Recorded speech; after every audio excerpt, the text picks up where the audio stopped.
গ্রাম বাংলার অনন্য দৃশ্য। এই দৃশ্য যেন বিরল।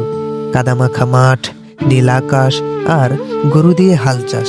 এটাই গ্রাম বাংলা, এটাই আমাদের শেকড়।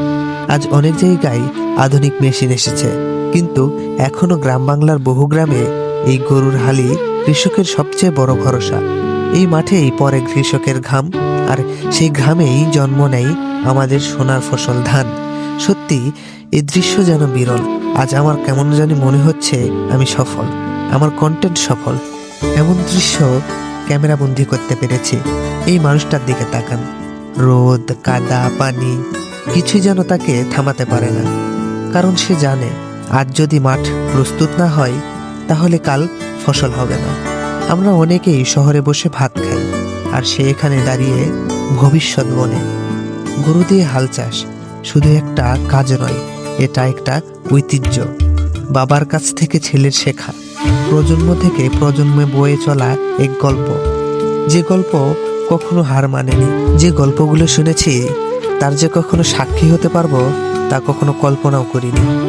যাই হোক, আমরা যত আধুনিকই হই না কেন, এই কৃষক আর এই মাঠকে ভুলে গেলে চলবে না, কারণ দেশের মাটি বাঁচলে দেশ বাঁচে। আমি যখন মাঠের মাঝে দুইটি গরু দেখলাম, তখন কেন জানি আমার মনের ভেতর এতটা খুশি লাগছিল যা বলে প্রকাশ করতে পারবো না, যে এই বুঝি এখন দেখতে পাবো গরু দিয়ে হাল চাষ।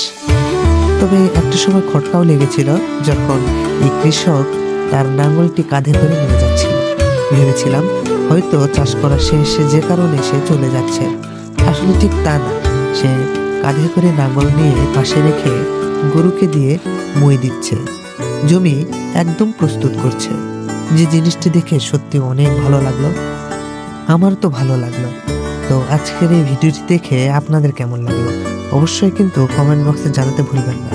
আর আসলে জানি না আপনাদের কাছে কেমন লাগে, তবে এই প্রকৃতি এবং এই ঐতিহাসিক জিনিসগুলো আপনাদের সামনে তুলে ধরতে আমার কিন্তু বেশ ভালোই লাগে। তবে যাই হোক, আপনাদের এই অনুপ্রেরণাগুলো পাচ্ছি দেখেই আমি কিন্তু এত সুন্দর সুন্দর কন্টেন্টগুলো তৈরি করতে পারছি। আর বিশেষ করে আপনাদের যে এত পরিমাণ ভালোবাসা পাচ্ছি যা বলে প্রকাশ করতে পারবো না। শুধু অনলাইনে না, অফলাইনেও দেখছি অনেকেই আমার সাথে দেখা হলে অনেক সুন্দর সুন্দর মন্তব্যগুলো করেন, যা আমাকে কিন্তু আরও নতুন নতুন ভিডিও তৈরি করার জন্য অনেক অনুপ্রেরণা যোগায়, যা সত্যি অসম্ভব সুন্দর লাগে বা অসম্ভব ভালো লাগে সেই মুহূর্তটা যখন আপনাদের মুখ থেকে এই কথাগুলো শুনি। তো যাই হোক, আমার জন্য সকলে দোয়া করবেন। আর আমার এই ভিডিওগুলো দেখতে হলে কিন্তু Alamgir Ratan official Facebook page এবং ইউটিউব চ্যানেল সাবস্ক্রাইব করে পাশে থাকতে হবে, তাহলেই এত সুন্দর সুন্দর কন্টেন্টগুলো আপনাদেরকে উপহার দিতে পারবো। তো ধন্যবাদ সকলকে Alamgir Ratan official Facebook page এবং আলমগীর রতনের সাথে থাকার জন্য।